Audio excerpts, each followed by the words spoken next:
how did you come about being cast as Harold Finch?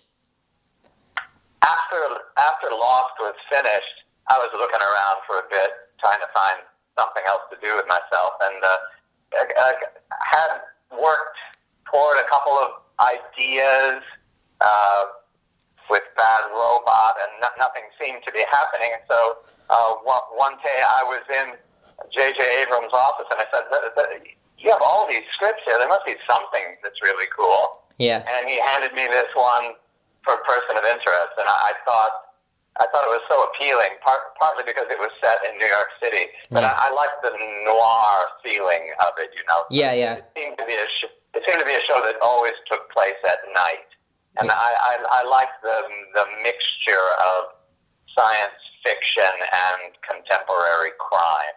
Yeah, and Michael, it seems to be, when I looked at it, it seemed to be like a Back to the Future CSI sort of rolled into a sort of a plotting, but it was sort of intriguing that you had to, the story developed along each episode. You weren't dealt with, you had to sort of figure it out for yourself where the actual each episode was going. There was no real killing or a plot, it was sort of working backwards in the sense to try and find out, to try and save this person's life. And it was a sort of an intrigue because each sort of different week it made that you could venture into different areas and genres in relation to that. It wasn't the same old relation to drugs or guns, or it sort of ventured around all different aspects, and it was something maybe that was unique to the viewer, as in relation to, we have all seen these Back to the Future or looking ahead concepts,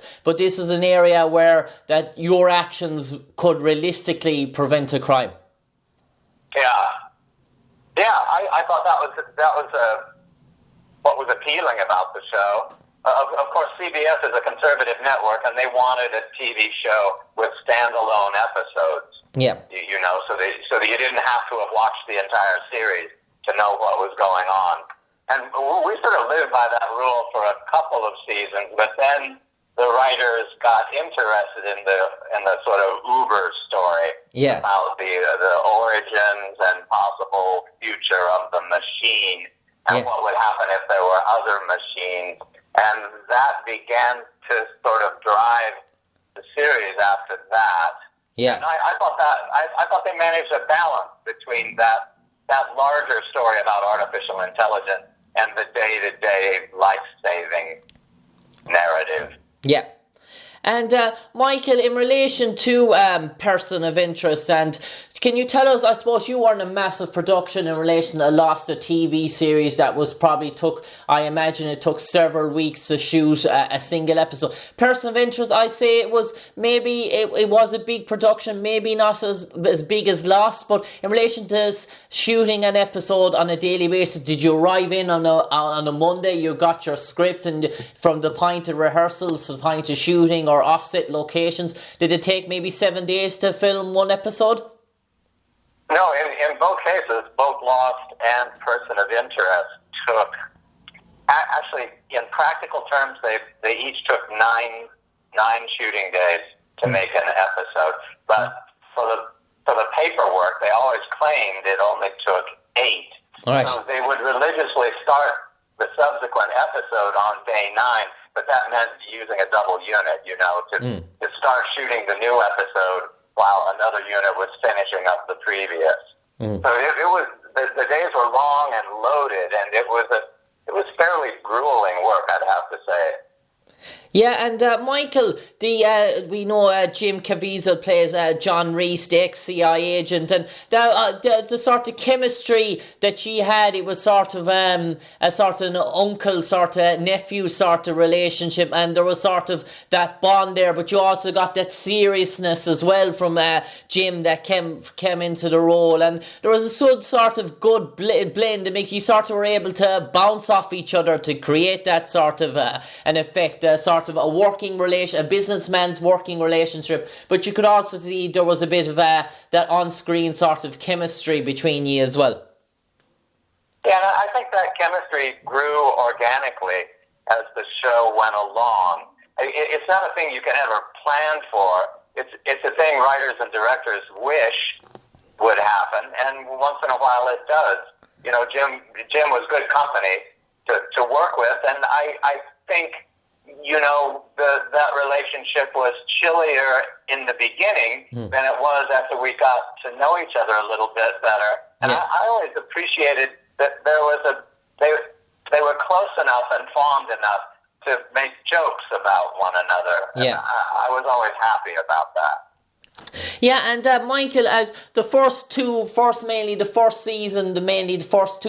seasons, where it was mainly based, the show was mainly based around yourself and Jim's characters, John Reese and Harold Finch. But as the seasons went on, we saw the likes of Kevin Chapman, Lionel Fresco, and Tara P. Henson, Sergeant Joss Carter, and even Amy Acker coming in there playing her role as Ruth. These sort of were able to develop new sort of characters that were probably on the peripheral to begin with, but as the seasons came on, they came more and more to the fore. So the audience were getting to see, like just in relation to Prison Break at the start, where it's just the two brothers, but as the seasons went on, you were able to get more and more characters into the spotlight and able to grow the franchise. Yeah, it was nice, because in the beginning, the work was very solitary. It was just these two driven men on a seeming suicide mission. And I think as the series warmed up, the audience and the writers wished to make more of a team. They wanted to make a group that the audience could root for, I think. And I think they did it a good way. They brought in serious people with serious abilities, serious killing power. Yeah. We were kind of fond of them despite that. Yeah.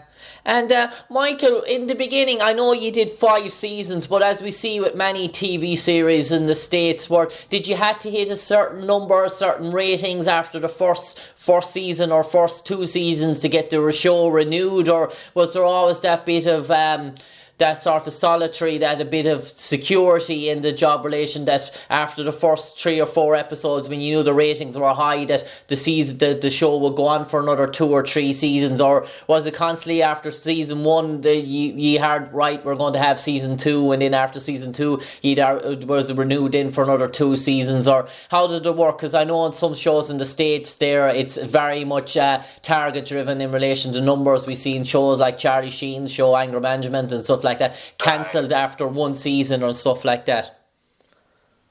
Our show, I don't think it ever really lived or died by ratings. The ratings were always respectable. They were particularly strong in the first season because we had a stronger position. We were late on a Thursday night. Then we started messing around with it. I think the demise of the show, or the end of the show, I should say, has more to do with network politics and tastes in the boardroom at CBS. I think there was a sense in which the executives at CBS just weren't that enchanted with the show and spent a lot of time looking around for something to replace it, and eventually they did. Yeah, it was almost like that they felt that it was just something new and exciting rather than something that, as we know, a personal interest, so which was very, very successful. That was continued to be successful. And we see in Person of Interest, we see different sort of factions take on the role and nemesis. We start off with a corrupt group of NYPD police officers in cahoots with the mob, and then it takes a very sort of different twist, and it goes down in the route of businessmen and power figures and information technologies and website systems as relation to the real perpetrators of crimes. And that was sort of maybe going away from that crime sort of faction more into the science faction. Would you agree? Science fiction faction? Oh, yes. I think as time went by, we got to see the real preoccupation of the show's creator, Jonah Nolan. He's fascinated by and troubled by the prospect of artificial intelligence that might one day take us over.